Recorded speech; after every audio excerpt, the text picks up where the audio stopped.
न बच्चे का दर्द, न औरत का दर्द, न बेटी का दर्द, किसी का दर्द उनको मालूम ही नहीं। जो करना है कर दो साहब। और बाबा कहते हैं कि ठोक दो, ठोकने वाली नीति जानते हैं, डबल इंजन की सरकार है, बस ठोक दो। इनके पास किसी का वजूद नहीं है, किसी का दर्द उनके महसूस ही नहीं है कि बेटे का दर्द क्या होता है, माँ का दर्द क्या होता है, पत्नी का दर्द क्या होता है, क्योंकि उससे बहुत दूर है। केवल टॉप 10 अपराधियों के नाम लिस्टेड कर दें जोगी जी, तो मैं मान लूँगी कि उन्होंने अपराधियों के खिलाफ कानून बनाया और आवाज़ उठाई और कार्रवाई करी। आप कहीं भी शहर में जाइए, किराए पर एक ही मकान ढूंढने जाते हैं तो बिना मिसेज बिना औरत का रहते हैं तो लोग किराए पर मकान देना नहीं पसंद करते हैं। उत्तर प्रदेश की जनता भूल करके बिना औलादों और बिना बीवियों वालों को उत्तर प्रदेश दे दिया। उसका खामियाजा उत्तर प्रदेश की सारी जनता भुगत रही है। 2024 लोकसभा का चुनाव की सूचना जारी होते बहुत सारे बीजेपी के नेता भी अखिलेश जी के साथ आने वाले हैं। समाजवादी पार्टी सड़क से सदन तक लड़ने की औकात रखती है और लड़ी भी है। आगे का आंकड़ा उठा के देख लिए, जरूरत पड़ी तो अब हम उतरेंगे भी मैदान में। पिछड़ा वर्ग गुमराह हुआ लेकिन अब बिल्कुल फ्रेश है। अखिलेश जी के साथ आना चाहता है, अखिलेश जी के साथ रहना चाहता है, अखिलेश जी की नीतियों में उसको विश्वास है और 2024 में इसका प्रमाण आपको मिलेगा। अपने राष्ट्रीय अध्यक्ष अखिलेश जी के तरफ आशा भरी निगाहों से देख रहे हैं और सारे लोग चाहते हैं कि अधिक से अधिक 24 में सीट हमारी निकले और माननीय राष्ट्रीय अध्यक्ष जी को सभी लोग चाहते हैं कि हम प्रधानमंत्री के रूप में देखें। उत्तर प्रदेश में नगर निकाय की चुनावी तारीखों का आगाज हो चुका है। उत्तर प्रदेश में नगर निकाय की चुनावी तारीखों का आगाज होते ही सभी पार्टियां लगातार अपनी चुनावी तैयारियां करने में जुट गई हैं। बता दें कि 2024 में होने वाले लोकसभा चुनाव को जो नगर निकाय का चुनाव होने वाला है, इसको सेमीफाइनल मुकाबले के तौर पर देखा जा रहा है। हमारे साथ तमाम महिलाएं हैं। ये तमाम महिलाएं लखनऊ पहुंची हैं। समाजवादी पार्टी का कार्यालय है। समाजवादी पार्टी के कार्यालय के बाहर एक चाय की टपरी है और यहां पर बैठ कर के उत्तर प्रदेश के नगर निकाय चुनाव को लेकर के इन तमाम महिलाओं से बातचीत करेंगे। तो सबसे पहले मैम, बहुत बहुत स्वागत है भारत टीवी न्यूज़ पर आपका। जी थैंक यू। क्या नाम है मैम आपका, कहाँ से आई हैं? मेरा नाम आशा यादव है, मैं जिला अध्यक्ष महिला विंग गाजीपुर। मैम, लगातार जो है भारतीय जनता पार्टी महिलाओं के सम्मान में, भारतीय जनता पार्टी मैदान में बेटी बचाओ बेटी पढ़ाओ तमाम तरह के जो है स्लोगन देती है, नारे देती है, क्या कहिएगा उस पर? आप एक बात बताइए कि भारतीय जनता पार्टी के लोगों की कोई भी योजना चाहे कोई नारा सफल हुआ हो, कोई नारा सफल नहीं है। इनका झूठा शुरू से ही झूठा रहा। जब तक ये सत्ता में नहीं आए थे तब तक श्री राम के नाम पे झूठ बोलते थे, उनके नाम पर झूठ बोल करके सत्ता में आ गए और जनता के साथ उसको बताना भी चाहूँगी और सभी लोग उससे वाकिफ़ भी हैं कि कितना ये झूठ बोलने में कितना माहिर है। झूठ बोलने वाली फैक्ट्री है बीजेपी, वहाँ से झूठ बोलने वाली फैक्ट्री, वहाँ झूठ बोलने वाले लोग वहाँ से पैदा होते हैं कि केवल जनता को गुमराह करो, झूठ बोलो और सत्ता पर काबिज रहो। मैम, उत्तर प्रदेश के उप मुख्यमंत्री केशव प्रसाद मौर्य का भी हालिया बयान आया है। उन्होंने कहा है कि न समाजवादी पार्टी अगड़ों के साथ है, ना पिछड़ों के साथ है, ना दलितों के साथ है। समाजवादी पार्टी जो है 50 साल के लिए भूल जाए, वो उत्तर प्रदेश में वापसी नहीं करने वाली है। केशव प्रसाद मौर्य जी जब गीदड़ बौखलाता है तो जंगल की तरफ भागता है, तो बौखलाए हुए हैं कि जो भी थोड़ा सा डिप्टी सीएम वाला पद मुझे मिला है, बैठने तो नहीं देंगे अपने बीच में वो लोग उनको, लेकिन वो मिला है वो भी चला जाएगा। यदि उनके हाँ में नहीं मिला के मैं नहीं बोलूँगा, अपने समाज की बात करूँगा, तो वो भी जो भी स्टॉल मिलता है वो भी हमसे छीन जाएगा, मिलेगा नहीं। इसको बचाने के लिए वो उलूल जुलूल बयान देते हैं। उनके बयान पर समाजवादी पार्टी गौर नहीं करती क्योंकि उनका कुछ वजूद नहीं है उस पार्टी में। योगी आदित्यनाथ कह रहे हैं कि जो माफिया हैं वो उत्तर प्रदेश में अब सीना तान कर नहीं चल सकते हैं। सारे माफियाओं को जमींदोज कर दिया है। बुलडोजर नीति जो है वो अपनाई जा रही है, बुलडोजर चलाया जा रहा है। बुलडोजर निर्दोष लोगों के घर पे चलाया जाता है, गरीब लोगों के घर पे चलाया जाता है। जोगी जी इतना दावा करते हैं, इतने बड़े उत्तर प्रदेश के मुख्यमंत्री हैं, तो मैं उनसे इस आपके चैनल के माध्यम से उनसे पूछना चाहती हूं कि बस टॉप 10 अपराधियों के नाम लिस्टेड कर दें तो मैं मान लूं कि वो कहां हैं और उनको पता भी चल जाएगा, पूरे लोगों को पता चल जाएगा कि फर्स्ट क्लास का अपराधी कहां है। छोटे अपराधियों पर कार्रवाई करके वो इतना साबित करना चाहते हैं कि मैं अपराधियों के साथ कानून गहरा करके अपना उनको अंदर कर रहा हूं, लेकिन टॉप 10 अधिकारियों का मैं नाम भी बता देती, लेकिन मैं उनसे पूछना चाहती हूँ। मैडम, उप मुख्यमंत्री ब्रजेश पाठक का बयान आया। उन्होंने कहा कि अखिलेश यादव जो हैं वो एसी में बैठकर सिर्फ ट्वीट करते हैं। सड़कों पर संघर्ष अभी अखिलेश यादव नहीं कर रहे हैं और एसी में बैठकर ट्वीट करने से सरकारें नहीं बनती हैं। समाजवादी पार्टी का संघर्ष उन्होंने देखा ही नहीं, कि समाजवादी पार्टी कितनी संघर्षशील है और विपक्ष में यदि उनको घेरने का काम करते हैं तो आदरणीय माननीय राष्ट्रीय अध्यक्ष अखिलेश यादव जी करते हैं। और विपक्ष इतना टाइट है कि विपक्ष के जरिए वो कुछ बोलना नहीं चाहते और समाजवादी पार्टी सड़क से सदन तक लड़ने की औकात रखती है और लड़ी भी है। आगे का आंकड़ा उठा के देख लिए, ज़रूरत पड़ी तो अब हम उतरेंगे भी मैदान में। केशव प्रसाद मौर्य कह रहे हैं कि यादव जो है अब यादववादी, हिंदूवादी और राष्ट्रवादी होने के साथ साथ अब मोदीवादी भी हो गया है। अपने पार्टी में बताएं ना कि कौन वादी हैं, कौन वादी हैं। केशव प्रसाद मौर्य पहले अपने पार्टी में बताएं कि उनका क्या वजूद है, अपने समाज के लिए क्या करते हैं और किन लोगों का उस बीजेपी में बोलबाला है, तब दूसरे पार्टी पर कमेंट करेंगे।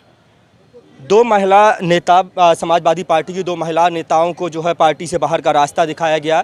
डॉक्टर रोली तिवारी मिश्रा और डॉक्टर ऋचा सिंह को जो है पार्टी से निष्कासित किया गया। वो लगातार आरोप लगा रही हैं अखिलेश यादव को, जो भस्मासुर तक से जो है उनकी तुलना कर दिया, कह रही हैं कि महिला विरोधी है समाजवादी पार्टी। आपकी महिला नेता जो कल तक आपकी पार्टी में थी, अब समाजवादी पार्टी पर आरोप लगा। वो अपनी सफल राजनीति की रोटी सेक रही हैं। उनको जाना था बीजेपी में, वो उसे विशेष बिरादरी से बिलोंग करती हैं, जो जानती हैं कि मेरा वहाँ सम्मान है और उनकी सेटिंग पहले से हो गई थी, इसलिए ये आरोप लगा के वहाँ जाना चाहती हैं। तो दरवाज़ा खुला है, वो जा सकती हैं, कोई उनके पर वो नहीं है, बांध रहे हैं कि आप क्यों यहाँ रहेंगे। आज तक तो भस्मासुर नहीं थे, आज तक तो बहुत अच्छे थे अखिलेश भैया, बहुत उन लोगों को सम्मान भी दिए। जब वो जाना चाहती हैं तो चले जाएँ, क्यों आरोप लगाती हैं भाई, आरोप नहीं लगाना चाहिए। यानी समाजवादी पार्टी की जो कार्यकर्ता हैं बड़े बदतमीज कार्यकर्ता हैं। अगर वो कुछ सोशल मीडिया पर लिखती हैं तो उसके बाद जो समाजवादी पार्टी के कार्यकर्ता बदतमीजी पर उतार उन लोगों के कहने के हिसाब से। और बीजेपी ये कहती है, एक कहावत है ना कि आप करो तो रासलीला और हम करें तो कैरेक्टर ढीला।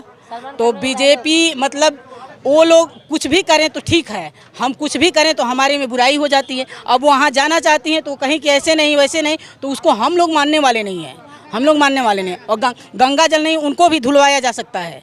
और जब उसमें चला गया तो सब वो हरिश्चंद हो गया। दूसरी पार्टी में है तो उसमें तमाम ऐब हैं, तमाम कमियां हैं। और जब बीजेपी ज्वाइन कर लिया, जो डरता है, जो चोरी किया है, दौड़ दौड़ के बीजेपी ज्वाइन करता है कि हमारी बची रहे, हम बचे रहें, हम साफ रहें। हम वहाँ जाएंगे तो गंगा जल से धुल के और साफ हो जाएंगे। और एक बात और, जो उत्तर प्रदेश की जनता की भूल थी, आप कहीं भी शहर में जाइए, किराए पर एक ही मकान ढूंढने जाते हैं तो बिना मिसेज, बिना औरत का रहते हैं तो लोग किराए पर मकान देना नहीं पसंद करते हैं। उत्तर प्रदेश की जनता भूल करके बिना औलादों और बिना बीवियों वालों को उत्तर प्रदेश दे दिया। उसका खामियाजा उत्तर प्रदेश की सारी जनता भुगत रही है कि न बच्चे का दर्द, न औरत का दर्द, न बेटी का दर्द, किसी का दर्द उनको मालूम ही नहीं। जो करना है कर दो साहब। और बाबा कहते हैं कि ठोक दो, ठोकने वाली नीति जानते हैं, डबल इंजन की सरकार है, बस ठोक दो। इनके पास किसी का वजूद नहीं है, किसी का दर्द उनके महसूस ही नहीं है कि बेटे का दर्द क्या होता है, माँ का दर्द क्या होता है, पत्नी का दर्द क्या होता है, क्योंकि वो उससे बहुत दूर है। भारतीय जनता पार्टी वाले लगातार तर्क दे रहे हैं। आप कह रहे हैं कि उनके पास बीवी बच्चे नहीं हैं, लेकिन भाजपा समर्थक तर्क देते हैं कि जब उनके पास बीवी बच्चे नहीं हैं तो वो किसके लिए चोरी करेंगे, किसके लिए बचाएंगे। तो वो तो जनता की सेवा कर रहे हैं, जनता के सेवक हैं, जनता के लिए काम कर रहे हैं। एक संज्ञान आपके नॉलेज में भी होगा, शोले में पिक्चर जो शोले थी उसमें ठाकुर का कोई नहीं था, फिर भी वो लूटता था, सबको मारता था। तो कुछ भी नहीं है तो भी लूटना है, मारना है।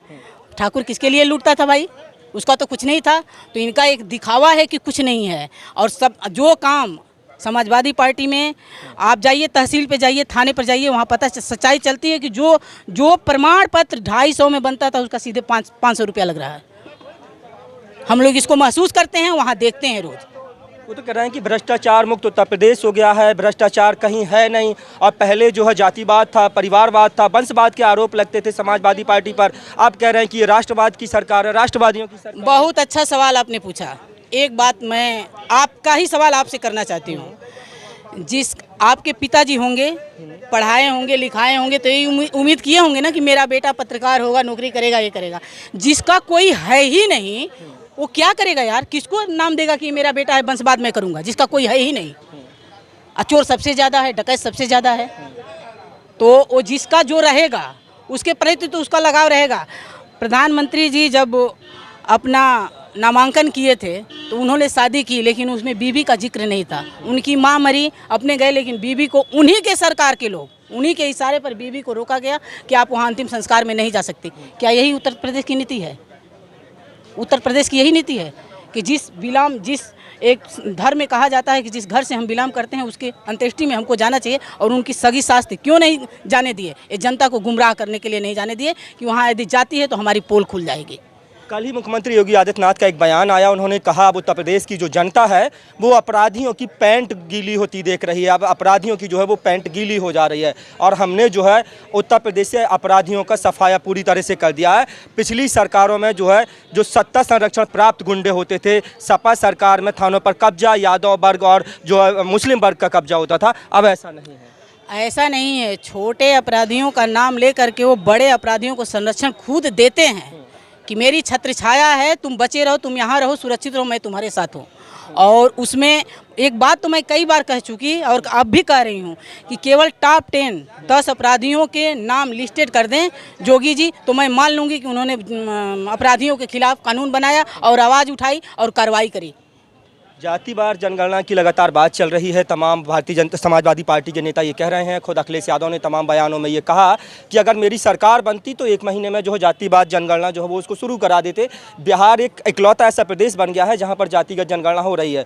क्या कहिएगा जातिगत जनगणना पर? कई नौकरियों में आंकड़े इतने हैं जो ओबीसी के लोगों की रिक्त पद खाली हैं, और आज ही यदि 1 महीने के अंदर जातीय जनगणना हो जाती है तो सबका आरक्षण, हमको क्या मिलना चाहिए क्या नहीं मिलना चाहिए, सब दूध का दूध पानी का पानी साफ हो जाएगा।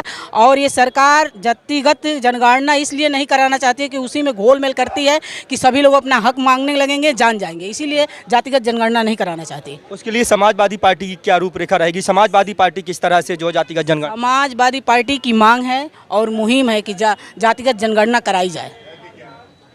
जातिगत जनगणना करा करके सबको सम्मान मिलना चाहिए। मैम, सपा संरक्षक स्वर्गीय मुलायम सिंह यादव की गैर मौजूदगी में ये पहला चुनाव जो है नगर निकाय का चुनाव होने जा रहा है। अब इस बार जो है नेताजी मुलायम सिंह यादव नहीं रहे हैं, तो क्या लग रहा है कि ये जो नगर निकाय का चुनाव इसमें कितनी चुनौती रहेगी समाजवादी पार्टी के लिए? समाजवादी पार्टी के लोग और समाजवाद के पुरोधा श्रद्धेय नेताजी और लोहिया जी को लेकर के हमेशा समाजवादी पार्टी का छोटा कार्यकर्ता भी उस नीति को अपने अंदर लेके चलता है, और निकाय चुनाव में समाजवाद को ध्यान में रखते हुए सारे प्रत्याशी लड़ेंगे भी और अधिक से अधिक सीट जीत करके और बीच में आएंगे भी। मैम, अंतिम सवाल रहेगा, 2024 में लोकसभा चुनाव है, लोकसभा चुनाव को लेकर के तमाम जो है तैयारियां चल रही हैं। लगातार ये कहा जा रहा है कि नेताजी का जो अधूरा ख्वाब था, जो अधूरा सपना था प्रधानमंत्री बनने का, वो अखिलेश यादव पूरा कर सकते हैं, और कहा जा रहा है कि अगर विपक्षी दल एकजुट होकर के चुनाव लड़ते हैं और मेजॉरिटी पाते हैं तो हो सकता है कि अखिलेश यादव प्रधानमंत्री पद के दावेदार के रूप में जो है देखे जाएं। अच्छी तो साथ है भी, बीजेपी के नेता भी देखिएगा, अधिसूचना जारी होते ही 2024 लोकसभा का चुनाव के सूचना जारी होते ही बहुत सारे बीजेपी के नेता भी अखिलेश जी के साथ आने वाले हैं,